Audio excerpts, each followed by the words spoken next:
ஓம் சாந்தி. 9/6/2024 காலை முரளி அவ்வக்த பாப்தாதா.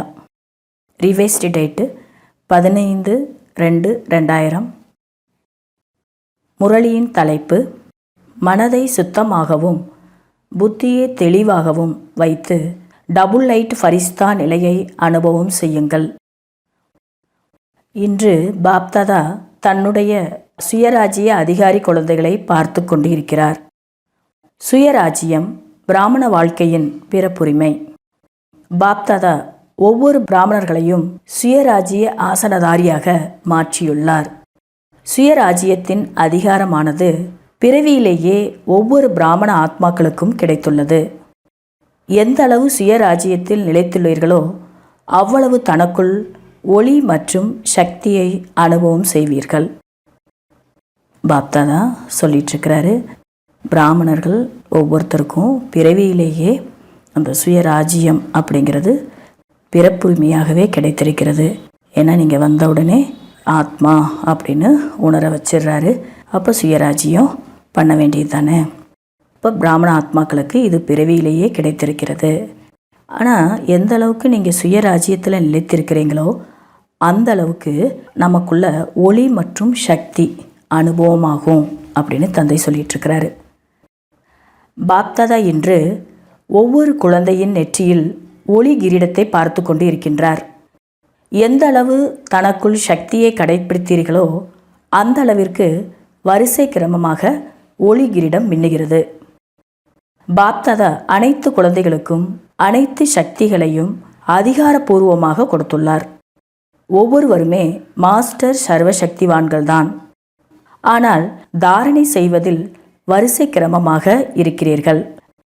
பாப்தாதா பார்க்கின்றார், அனைத்து சக்திகளின் ஞானமோ அனைவரிடமும் உள்ளது, தாரணையும் உள்ளது. ஆனால் ஒரு விஷயத்தில் வேறுபாடு உள்ளது. ஆனால் எந்த ஒரு பிராமண ஆத்மாக்களை கேட்டாலும் ஒவ்வொரு சக்தியை பற்றி மிக அழகாகவே வர்ணனை செய்வார்கள். பிராப்திகளை பற்றியும் அழகாகவே வர்ணனை செய்வார்கள். ஆனால் எந்த சமயத்தில் எந்த சக்தி தேவையோ அந்த சமயத்தில் அந்த சக்தியை செயலில் பயன்படுத்துவது இல்லை. தந்தை சொல்லிட்டு இருக்கிறாரு, அனைவருமே மாஸ்டர் சர்வசக்திவான்கள் தான். அந்த சக்தியை பற்றி வர்ணனைங்கிறது ரொம்ப நல்லாவே செய்கிறீங்க. அதே நேரத்தில் நீங்கள் அடைந்த பிராப்திகளையும் நல்லாவே வர்ணனை செய்கிறீங்க. ஆனால் ஒரு விஷயத்தில் வேறுபாடு இருக்குது அப்படின்னு சொல்கிறாரு. அது என்ன விஷயம் அப்படின்னா, எந்த சமயத்தில் எந்த சக்தியை நீங்கள் பயன்படுத்தணும்னு நினைக்கிறீங்களோ அந்த சக்தியை அந்த சமயத்தில் கொண்டு வரணும். ஆனால் இது பயன்படுத்துவது இல்லை, அந்த சக்தியை அந்த நேரத்தில் பயன்படுத்துவது இல்லை அப்படின்னு தந்தை இந்த வேறுபாடை பார்த்து சொல்லிக்கிட்டு இருக்கிறாரு. இந்த சக்திகள் இருந்திருக்க வேண்டும் என்று நேரம் கழித்து உணர்கிறீர்கள். அதுக்கப்புறம் நீங்கள் உணர்றீங்க அப்படின்னு சொல்கிறாரு. எந்த ஒரு பிரச்சனையையும் தங்களுக்கு முன்னால் வரவிடாத அளவிற்கு உங்களுக்குள் சர்வ சக்திகளுடைய ஆஸ்தி சக்திசாலியாக உள்ளது என்பதை பாப்தாதாவும் குழந்தைகளுக்கு கூறியுள்ளார். அப்பொழுதுதான் நீங்களும் பிரச்சனைகளில் இருந்து விடுபட்டவர் ஆக முடியும். அனைத்து சக்திகளையும் எமர்ஜ் ரூபத்தில் நினைவில் மட்டும் வையுங்கள். மேலும் நேரத்திற்கு ஏற்றாற்படி காரியத்திலும் ஈடுபடுத்துங்கள். இதற்காக தன்னுடைய புத்தி லைன் தெளிவாக இருக்க வேண்டும். எந்த அளவிற்கு புத்தி லைன் தெளிவாகவும் சுத்தமாகவும் இருக்குமோ அந்த அளவிற்கு தீர்மானிக்கும் சக்தி தீவிரமடையும். பிறகு எந்த சமயத்தில் எந்த சக்திக்கு அவசியமோ அந்த சக்தியை காரியத்தில் பயன்படுத்த முடியும். நீங்கள் எனக்குள்ளே இத்தனை சக்தி இருக்குது அப்படிங்கிறத எமர்ஜ் ரூபத்தில் வையுங்கள் அப்படின்னு சொல்கிறாரு தந்தை. ஞாபகம் வச்சுக்கிட்டா போதும். அப்புறம் நீங்கள் நேரத்திற்கு ஏற்றார் போல் எந்த காரியத்துக்கு எந்த சக்தி தேவையோ அந்த சக்தியை நீங்கள் பயன்படுத்தலாம். அதுக்கு இன்னொன்று சொல்லியிருக்காங்க தந்தை, புத்தி லைன் தெளிவாக இருக்க வேண்டும். அதாவது மனமும் சுத்தமாகவும் இருக்க வேண்டும். இதையும் தந்தை சொல்கிறார். ஏனென்றால் நேரத்திற்கு ஏற்றாற்படி பாப்தாதா ஒவ்வொரு குழந்தைகளையும் தடையற்றவராக, பிரச்சனைகள் அற்றவராக, முயற்சியின் உழைப்பிலிருந்து விடுபட்டவராக பார்ப்பதற்கு விரும்புகிறார். ஏன்னா இந்த சமயத்தில் தந்தை தடையற்றவராக குழந்தைகள் இருக்கணும், பிரச்சனைகள் அற்றவராகவும் இருக்கணும், முயற்சியினுடைய உழைப்பிலிருந்து விடுபட்டவராகவும் இருக்கணும் அப்படின்னு தான் பார்ப்பதற்கு தந்தை விரும்புகிறார். அனைவரும் அப்படி ஆகத்தான் வேண்டும். ஆனால் அதற்காக நீண்ட காலத்தின் பயிற்சி அவசியமாக உள்ளது.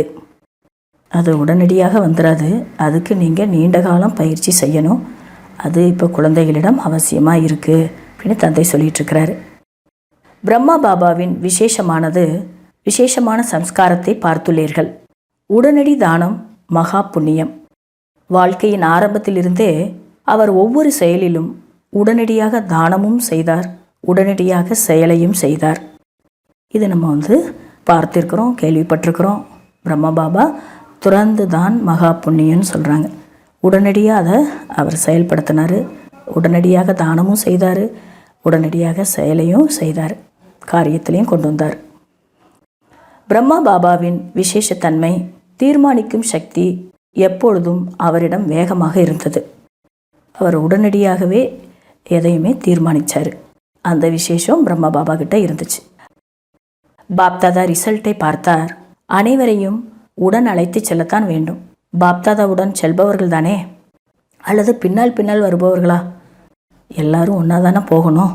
தந்தை கேட்குறாரு, உடன் செல்லக்கூடியவர்களா இல்லை பின்னாடி வருபவர்களா அப்படின்னு கேட்குறார். உடன் சென்றே ஆக வேண்டுமெனில் பிரம்மா பாபாவை பின்பற்றுங்கள். பாப்தாதாவுடன் போகணும் அப்படின்னா பிரம்மா பாபாவை பின்பற்றுங்கள். செயலில் பிரம்மா பாபாவையும் உங்களுடைய மனநிலையில் நிராகார சிவபாபாவையும் பின்பற்ற வேண்டும். பின்பற்ற தெரியும் தானே, ஃபாலோ பண்ண தெரியுமா அப்படின்னு கேட்குறார். செயலில் பிரம்மா பாபாவை ஃபாலோ பண்ணணும். மனநிலை, நம்முடைய ஸ்திதியில் நிராகார சிவபாபாவை ஃபாலோ பண்ணணும். சொல்லிட்டு தந்தை கேட்குறாங்க, ஃபாலோ பண்ண தெரியுமா அப்படின்னு கேட்குறாங்க. டபுள் விதேசிகள் பின்பற்ற தெரியுமா? இரட்டை வெளிநாட்டினர்கள் இருந்திருக்காங்க, டபுள் விதேசிகள், டபுள் ஃபாரினர்ஸு. அவங்களுக்கு கேட்குறாங்க, பின்பற்ற தெரியுமா? பின்பற்றுவது உங்களுக்கு சுலபம்தானே. எப்பொழுது ஃபாலோ செய்கிறீர்களோ அப்பொழுது ஏன், என்ன, எப்படி இவை அனைத்தும் முடிந்துவிடும். எப்போ பின்பற்றுகிறீர்களோ அப்போ இந்த கேள்வியெல்லாம் முடிந்துடும் அப்படின்னு தந்தை சொல்லிகிட்ருக்கிறார். ஏன், என்ன, எப்படி இதெல்லாம் முடிந்துவிடும். வீணான எண்ணங்களுக்கு இந்த ஏன், என்ன, எப்படி என்பதுதான் ஆதாரமாக இருக்கிறது. நமக்குள்ள வீணெண்ணங்கள் வருதுன்னா அதுக்கு காரணம் கூட, அதுக்கு ஆதாரம் கூட இந்த கேள்விகள் தான். ஏன், என்ன, எப்படி என்பதுதான். இது அனைவருக்கும் அனுபவமும் இருக்கிறது. தந்தையை பின்பற்றுவதால் இந்த வார்த்தைகள் முடிந்து போகும். எப்படி என்பது இல்லை, இப்படி என்பதாகிவிடும். புத்தி இப்படி செல், இப்படி செய் என்று உடனடியாகவே முடிவெடுக்கின்றது. அதாவது அங்கே கேள்வி இல்லைன்னா ஒரு முடிவு உடனடியாக வந்துடும். இப்படி செய்யுங்க, இப்படி சொல்லுங்க அப்படிங்கிறது. அதனால் நம்ம எப்பொழுதுமே தந்தையை பின்பற்றணும். ஆக இன்று பாப்தாதா விசேஷமாக முதல் முறை வந்தவர்களாக இருந்தாலும் சரி, பழையவர்களாக இருந்தாலும் சரி, அனைவருக்கும் தன்னுடைய மனதை தூய்மையாக வைத்து கொள்ளுங்கள் என்கிற இந்த செய்கையை கொடுத்து கொண்டு உள்ளார். அது புதுசாக வந்தாலும் சரி, இல்லை ஏற்கனவே பழையவர்களாக இருந்தாலும் சரி, எல்லாருக்கும் என்ன சொல்கிறாங்கன்னா, தந்தை மனதை தூய்மையாக வைத்து கொள்ளுங்கள் அப்படிங்கிற செய்கையை கொடுத்துட்ருக்கிறார். அநேகரின் மனதில் இப்போது கூட வீணான, எதிர்மறையான சிறிய பெரிய கரைகள் உள்ளது. இதன் காரணமாக முயற்சியின் உயர்ந்த வேகத்தில், தீவிர வேகத்தில் செல்வதில் தடை ஏற்படுகிறது. இந்த வீணான எதிர்மறையான கரைகள் இருக்கிறதுனால தான் முயற்சியின் வேகத்தில் தீவிரமாக போனாலும் சரி, அதில் கூட தடை ஏற்படுகிறது அப்படின்னு தந்தை சொல்லிகிட்ருக்கிறாங்க. பாப்தாதா எப்பொழுதும் ஸ்ரீமத் கொடுக்கிறார். மனதில் ஒவ்வொரு ஆத்மாவிற்காகவும் சுப பாவனை மற்றும் சுப காமனை வையுங்கள். இதுவே தூய்மையான மனமாகும். பிறர் மீது சுப பாவனை, சுப காமனை வைப்பது, இதுதான் தூய்மையான மனமாகும். அபகாரம் செய்பவர்கள் மீதும் உபகாரம் செய்யும் உள் உணர்வு வையுங்கள். இதுவே தூய்மையான மனமாகும். நமக்கு அபகாரம் செய்தாலும் அவங்களுக்கு உபகாரம் செய்யக்கூடிய உள் உணர்வு வைக்கணும். இதுதான் தூய்மையான மனமாகும். தன்னை பற்றியும் மற்றவர்களை பற்றியும் வீண் எண்ணங்கள் வருவது இது தூய்மையான மனம் கிடையாது. எனவே தூய்மையான மனம், தூய்மையான தெளிவான புத்தி வேண்டும். தன்னைத்தானே தூய்மையாக பாருங்கள். மனமும் புத்தியும் தெளிவாக உயர்வாக உள்ளதா என்பதையும் தீர்மானம் செய்யுங்கள். சரி சரி என்று மேலோட்டமாக கிடையாது, யோசனை செய்து சொல்லுங்கள். மனம் மற்றும் புத்தி தெளிவாக உள்ளதா? அப்பொழுதுதான் டபுள் லைட் மனநிலை உருவாகும். தந்தைக்கு சமமான மனநிலை உருவாக்குவதற்கு இதுவே எளிமையான சாதனமாகும். அதாவது மனமும் புத்தியும் தெளிவாக வைப்பது தான் டபுள் லைட் ஸ்திதி அப்படின்னு சொல்கிறாங்க. இதுதான் தந்தைக்கு சமமான ஸ்திதி கூட. டபுள் லைட்டாக இருப்பது தான் தந்தைக்கு சமமாக ஆகுவதற்கு எளிமையான சாதனம். இந்த பயிற்சி இறுதியில் செய்துவிடலாம் என்பது கிடையாது. அதற்கு நீண்ட காலம் தேவை. இந்த பயிற்சி கடைசியில் செய்துருவோம் அப்படின்னுலாம் கிடையாது. அதுக்கு நீண்ட காலம் பயிற்சி செய்யணும், மனதையும் புத்தியும் தெளிவாக வைக்கிறதுக்கு. சோதனை செய்ய வருகிறதா? தந்தை சொல்லிட்டு சொல்கிறாங்க, சோதனை செய்ய வருதா உங்களுக்கு தெரியுதா? தன்னை சோதனை செய்ய வேண்டும், பிறரை சோதனை செய்யாதீர்கள். பாப்தாதா முன்பு கூட சிரிப்பிற்கான விஷயத்தை கூறியுள்ளார். கிட்ட பார்வையை விட தூர பார்வை குழந்தைகளுக்கு பிரகாசமாக உள்ளது. இது ஒரு ஜோக்கு. தந்தை கூட சிரிப்புக்கான விஷயத்தை சொல்லியிருக்கிறார் முன்னவே கூட. குழந்தைகளுக்கு அந்த கிட்ட பார்வையை விட தூர பார்வை ரொம்ப நல்லா தெரியுது அப்படின்ட்டு. ஆகையால் கிட்ட பார்வை பலவீனமாக உள்ளது. எனவே பிறரை கணிப்பதில் மிகவும் புத்திசாலிகளாக இருக்கிறார்கள். தன்னை சோதனை செய்வதில் பலகீனமாக இருக்கிறார்கள். பாப்தாதா முன்பு கூட கூறியுள்ளார், இப்போது நான் பிரம்மகுமார் குமாரி என்பது உறுதியாகிவிட்டது. நடக்கும் போதும் சுற்றும் போதும் யோசிக்கும் போதும் நான் பிரம்மகுமாரி, பிரம்மகுமாரன், பிராமண ஆத்மா என்பது உறுதியாகிவிட்டது. அதுபோல் இப்பொழுது நான் ஃபரிஸ்தா என்பது இயல்பான நினைவை இயற்கையாக ஆக்கிக் கொள்ளுங்கள். அமிர்த வேளை எழுந்தவுடன் நான் ஃபரிஸ்தா, பரமாத்மாவின் ஸ்ரீமத் படி இந்த உடலில் வந்துள்ளேன். அனைவருக்கும் செய்தி தருவதற்காக மற்றும் உயர்ந்த செயலை செய்வதற்காக இந்த உடலில் வந்துள்ளேன். இதை மாதிரி அமிர்த வேளை எழுந்த உடனே இந்த எண்ணங்களை கொண்டு வாங்க அப்படின்னு தந்தை சொல்கிறார். இதை உறுதியாக்குங்கள். காரியம் முடிந்தவுடன் உங்களுடைய அமைதி நிலையில் நிலைத்து விடுங்கள். உயர்ந்த நிலைக்கு சென்று விடுங்கள். ஒருவரை ஒருவர் ஃபரிஸ்தாவாக பாருங்கள். உங்களுடைய உள் உணர்வு மற்றவர்களையும் ஃபரிஸ்தாவாக மாற்றிவிடும். உங்களுடைய பார்வை பிறர் மீது தாக்கத்தை ஏற்படுத்தும். நான் ஃபரிஸ்தா என்பது உறுதியாக உள்ளதா? ஃபரிஸ்தா பவ என்கிற வரதானம் அனைவருக்கும் கிடைத்துள்ளதா? உங்களுடைய உள் உணர்வு மற்றவர்களையும் ஃபரிஸ்தாவாக மாற்றிவிடும். அதாவது ஒருத்தருக்கொருத்தர் ஃபரிஸ்தாவாக பார்த்தீங்கன்னா உள்ளுணர்வு மற்றவர்கள் ஒருவருக்கொருவரை மாற்றிவிடும் ஃபரிஸ்தாவாக. உங்களுடைய பார்வை பிறர் மீது தாக்கத்தை ஏற்படுத்தும். நான் ஃபரிஸ்தா என்பது உறுதியாக உள்ளதா? ஃபரிஸ்தா பவ என்கிற வரதானம் அனைவருக்கும் கிடைத்துள்ளதா? பாபா கேட்டுட்ருக்குறாங்க, ஃபரிஸ்தா பவங்கிற வரதானம் அனைவருக்கும் கிடைத்துள்ளதா? ஒரு நொடியில் ஃபரிஸ்தா, அதாவது டபுள் லைட் ஆக முடியுமா?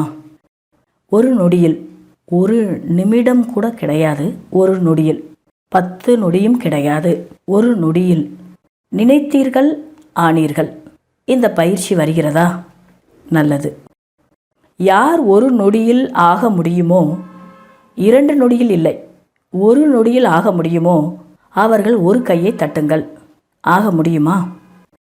தந்தை கேட்டுட்ருக்கிறாரு, ஒரு நொடியில் உங்களால் ஃபரிஸ்தா ஆக முடியுமா, டபுள் லைட் ஆக முடியுமா அப்படின்னு. அப்படியே கையை உயர்த்த வேண்டாம். பாப்தாதா கேட்டுட்டாரு, நான் கையை தூக்கிட்டேன் அப்படின்ட்டு அப்படியே கையை உயர்த்தக்கூடாது. டபுள் விதேசிகள் கை உயர்த்தவில்லை. அந்த நேரத்தில் டபுள் விதேசிகள் கை உயர்த்தவில்லை. அப்படி என்றால் நேரம் வேண்டுமா என்ன? ஒரு நொடி பத்தாதா, நேரம் வேண்டுமா அப்படின்னு கேட்குறாங்க. நல்லது. ஒரு நொடி போதாது, கொஞ்ச நேரம் வேண்டும் என்று நினைக்கிறவர்கள் கையை உயர்த்துங்கள். அதிக பேர் கையை உயர்த்தினார்கள். நல்லது. அந்த ஒரு நொடியில் அப்படின்னு சொல்லும்போது கொஞ்சம் பேர் தான் கை தூக்கியிருக்கிறாங்க. ஆனால் நேரம் வேணும் பாபா அப்படின்னு நினைக்கிறவங்க கையை தூக்குங்க அப்படின்னு சொன்ன உடனே நிறைய பேர் கை தூக்கியிருக்காங்க. நல்லது. ஆனால் கடைசி பரீட்சை ஒரு நொடியில் தான் வரும். தந்தை இதையும் சொல்லிட்டாரு. ஒரு நொடிக்கான பரீட்சை தான் நம்முடைய பரீட்சை. பிறகு என்ன செய்வீர்கள்? திடீரென வரும், ஒரு நொடியில் வரும் பரீட்சை. சரி, கை உயர்த்தினீர்கள், பரவாயில்லை, உணர்ந்திருக்கிறீர்கள், இதுவும் நல்லதுதான். ஆனால் பயிற்சி செய்யத்தான் வேண்டும். செய்ய வேண்டுமே என்பது அல்ல, செய்யத்தான் வேண்டும், செய்துதான் ஆக வேண்டும். இந்த பயிற்சி மிக மிக மிக அவசியம். சரி, பாப்தாதா சிறிது நேரம் கொடுக்கிறார். எவ்வளவு நேரம் வேண்டும்? 2000 வரை வேண்டுமா? தந்தை கேட்குறார். எவ்வளோ நேரம் உங்களுக்கு வேணும்? சரி, டைம் வேணும் கேட்குங்க. எவ்வளோ நேரம் வேணும்? 2000 வரை வந்தாச்சு இல்லையா? 21ஆம் நூற்றாண்டு என்று நீங்களே உறுதி செய்தீர்கள். தண்டோரா அடித்தீர்கள். நினைவு உள்ளதா? பொன்னுலகம் வரும், சூழ்நிலையை அமைப்போம் என்று சவால் விட்டீர்கள் தானே? இதுவோ அதிக நேரம் ஆயிற்று. எவ்வளவு தன் மீது கவனம் தர முடியும்? தர முடியாது என்பது அல்ல, இதுவே நேரம் ஆயிடுச்சு அப்படின்னு தந்தை சொல்லிக்கிட்டு இருக்கிறார். இப்போ தன் மீது கவனம் கொடுக்கணும் இல்லையா? தர முடியாது, கவனம் தர முடியாது என்பது கிடையாது. கவனம் கொடுக்க வேண்டும். தேக உணர்வில் வருவதற்கு எவ்வளவு நேரம் ஆகிறது? 2 நொடியா? விரும்பாத பொழுதும் தேக உணர்வில் வந்து விடுகிறீர்கள். தந்தை மாறுதலாக கேட்குறாரு. தேக உணர்வில் வருவதற்கு உங்களுக்கு எவ்வளோ நேரம் ஆகுது? 2 நொடி ஆகுதா? விரும்பாத போது கூட நீங்கள் தேக உணர்விலே தான் இருக்கிறோம் இல்லைங்களா? எவ்வளவு நேரம் ஆகிறது? 1 நொடியா? திரும்பியும் கேட்குறாங்க தந்தை. தேக உணர்வில் வர்றதுக்கு 1 நொடி ஆகுதா, அல்லது அதைவிட குறைவாக இருக்கிறதா? தேக உணர்வில் வந்துவிட்டோம் என்பது தெரிவதும் இல்லை. அப்படி பயிற்சி செய்யுங்கள். என்ன ஆனாலும், என்ன செய்து கொண்டிருந்தாலும் தனக்கே தெரியாமல் ஆத்ம உணர்வில் சக்திசாலி நிலையில் இயல்பாகிவிட்டேன் என்றாக வேண்டும். அதாவது தந்தை சொல்கிறாரு, தேக உணர்வில் வர்றது நம்ம விரும்பாவிட்டாலும் நம்ம வந்துடுறோம். அதுக்கு 1 நொடி இல்லை, 1 நொடிக்கும் கம்மியாக தான் ஆகுது. அதை மாதிரி நான் பரிஸ்தா, நான் டபுள் லைட் அப்படின்னு நினைப்பது கூட உங்களுக்கு அந்த ஆத்ம உணர்வு சக்திசாலி நிலை கூட இயல்பாகவே வர வேண்டும். ஃபரிஸ்தா நிலையும் இயல்பாக வேண்டும். எந்த அளவு தன்னுடைய மனநிலையை ஃபரிஸ்தா ஆக்குவீர்களோ அந்த அளவுக்கு இயற்கையான மனநிலை இயல்பாகிவிடும். பாப்தாதா எவ்வளவு நேரம் கழித்து கேட்கலாம்? எவ்வளவு நேரம் வேண்டும்? தந்தை சொல்கிறார், எவ்வளோ நேரம் உங்களுக்கு வேணும் இந்த ஸ்திதியை, இந்த மனநிலையை உங்களுக்குள்ளே கொண்டு வருவதற்கு? ஜெயந்தி சொல்லுங்கள். ஜெயந்தி பகனா கேட்குறாங்க பாப்தாதா. வெளிநாட்டினர்களின் சார்பாக நீங்கள் சொல்லுங்கள். எவ்வளவு காலம் வெளிநாட்டினர்களுக்கு வேண்டும்? ஜனக் சொல்லுங்கள், ஜானகி சொல்லுங்கள் என்று பாப்தாதா சொல்கிறாரு. தாதிஜி, இன்று என்பது இன்றே ஆக வேண்டும், நாளை இல்லை. தாதிஜி சொன்னாங்களா, இன்று அப்படின்னா இன்றைக்கி அதை செய்திடணும், நாளைக்குன்னு அதை தள்ளி போடக்கூடாது. இன்று என்பது இன்றே என்றால் அனைவரும் இப்பொழுது ஃபரிஸ்தா ஆகிவிட்டீர்களா? ஆகிவிடுவோம் என்பதல்ல, ஆகுவோம் என்றால் எப்பொழுது? இன்று பாப்தாதா பிரம்மா பாபாவின் சம்ஸ்காரத்தை பற்றி என்ன கூறினார்? உடனடி தானம் மகா புண்ணியம். பாப்தாதாவிற்கு ஒவ்வொரு குழந்தைகள் மீதும் அன்பு உள்ளது. பாபா ஒரு குழந்தையை கூட சாதாரண குழந்தை என்று நினைப்பது இல்லை. பிறகு ஏன் உங்களுக்குள் வரிசை கிரமம் இருக்கிறது? அனைவருமே முதல் நம்பர் என்றால் எவ்வளவு நன்றாக இருக்கும். நல்லது. நிர்வாகத்துறையை சார்ந்த சகோதர சகோதரிகளுடன் தங்களுக்குள் ஒன்று சேர்ந்து என்ன திட்டம் தீட்டியுள்ளீர்கள்? வெகு விரைவிலேயே உயர்ந்த ஆத்மாக்களான உங்களது கையில் இந்த காரியம் வர வேண்டும். அந்த அளவிற்கு தீவிர முயற்சிக்கான திட்டம் செய்திருக்கிறீர்களா? உலக மாற்றம் வர வேண்டும் எனில் ஆட்சி முழுவதும் மாற வேண்டும். இதனை எவ்வளவு எளிதாக்குவது, பரப்புவது என யோசித்தீர்களா? குறைந்தபட்சம் பெரிய பெரிய நகரங்களில் உள்ள முக்கிய தலைவர்களை எல்லாம் நேராக சந்தித்து செய்தி கொடுப்பதற்கு திட்டம் செய்துள்ளீர்களா? இந்த ஆன்மீகத்தின் மூலம் மாற்றம் நிகழ வேண்டும் என்பதை குறைந்தபட்சமாவது அவர்கள் புரிந்து கொள்ள வேண்டும். தன்னுடைய துறையினரை எழுப்புங்கள். அதற்காகத்தான் இந்த துறை அமைக்கப்பட்டது. பாப்தாதா துறையினரின் சேவையை பார்த்து மகிழ்ச்சியும் அடைகிறார். ஒவ்வொரு துறையினரும் தன்னுடைய துறையினர்களுக்கு செய்தியை எந்த அளவிற்கு கொடுத்துள்ளீர்கள் என்கிற ரிசல்ட்டையும் பார்க்க வேண்டும். அதிக பேரை எழுப்பியிருக்கிறீர்களா? துணையாளர்களாக ஆக்கியிருக்கிறீர்களா? சகயோகி துணையாளர்களாக ஆக்கியிருக்கிறீர்களா என்பதை பார்க்க வேண்டும். பிரம்மகுமாரர் ஆகவில்லை, ஆனால் சகயோகி துணையாளர்களாக ஆக்கியுள்ளீர்களா? அதாவது அவர்கள் பிரம்மகுமாரர்கள் அல்ல, ஆனால் நமக்கு உதவி செய்யக்கூடிய, ஒத்துழைப்பு செய்யக்கூடிய துணையாளர்களாக ஆக்கியிருக்கிறீர்களா அப்படிங்கிறத அந்த துறையினர் பார்க்க வேண்டும் அப்படின்னு தந்தை சொல்லிட்டு இருக்கிறார். அனைத்து துறையினர்களுக்கும் பாப்தாதா கூறுகின்றார், அனைத்து தர்ம தலைவர்களும் வந்துள்ளார்கள். முதல் நம்பராக இல்லையெனினும் ஒரே மேடையில் அனைவரும் ஒன்றாகி நாம் அனைவரும் ஒன்றாக சேர்ந்து ஆன்மீக சக்தியை பரப்ப வேண்டும். இது அனைவருடைய வாயிலிருந்தும் வெளிவர வேண்டும்.